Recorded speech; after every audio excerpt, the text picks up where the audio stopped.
यश अभी अभी ऑफिस से घर आया था। आज आते हुए उसे न जाने क्या सूझी। वो कृतिका को फेसबुक में सर्च करने लगा। काफी देर ढूंढने के बाद भी वो कृतिका को पहचान नहीं पाया। इतनी सारी कृतिका हैं, कैसे पता चलेगा कि ये वही है? उसने मन में सोचा। तभी उसे याद आया कि उसके प्राइमरी स्कूल का नाम जिंगल बेल था। उसने बहुत सारी प्रोफाइल को फिर से तलाशा और हाँ, उसे उससे मैच करती एक लड़की दिखी। पर अब इस बात को तकरीबन 15 साल हो गए हैं, इसलिए उसको पहचानना थोड़ा मुश्किल हो रहा था। क्योंकि जब यश उससे मिला, वो तकरीबन 7-8 साल की रही होगी।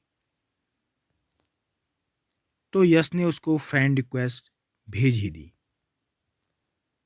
दरअसल बात उन दिनों की है जब यश गर्मियों की छुट्टियों में अपने मम्मी पापा के साथ अपने मामा के घर जाता था। उसकी उम्र उस वक्त यही कोई 10 साल रही होगी। एक दिन जब वह दिन में अपने घर के पास खेल रहा था, तो पहली बार उसने कृतिका को देखा। वो अपनी मम्मी के साथ यश के मामा के घर पे आई थी।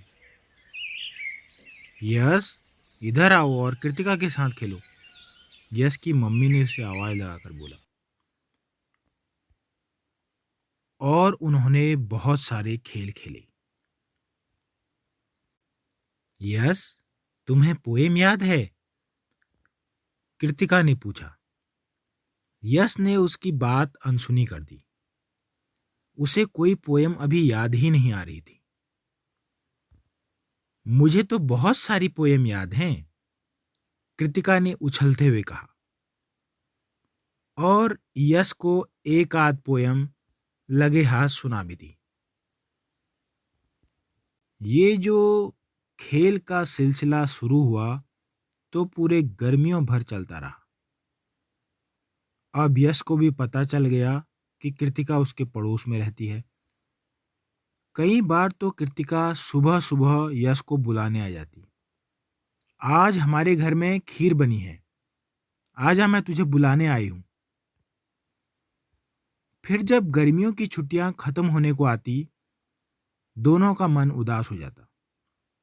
मैं गर्मियों की छुट्टियों में जरूर आऊंगा अगले साल कृतिका, यश बोला। और दोनों शाम को घर चले गए। कृतिका के साथ की यश को आदत सी हो गई थी। अगले दिन यश को अपने घर वापस लौटना था। तो रात को यश अपनी मम्मी से बोला, माँ, क्या हम कृतिका को अपने साथ नहीं ले जा सकते?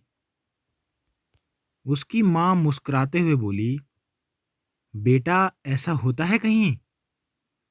उसकी मम्मी कैसे रहेगी उसके बिना? तो फिर मम्मी, हम ऐसा करते हैं ना, हम यही रुक जाते हैं। यश को 15 साल पुरानी बात याद आई, तो वह अभी भी मुस्कुरा रहा था। तभी उसे एक नोटिफिकेशन आया। कृतिका ने उसकी फ्रेंड रिक्वेस्ट एक्सेप्ट कर ली थी। यश खुशी के मारे उछल पड़ा। फिर उसे ध्यान आया, कहीं ये कोई और कृतिका तो नहीं।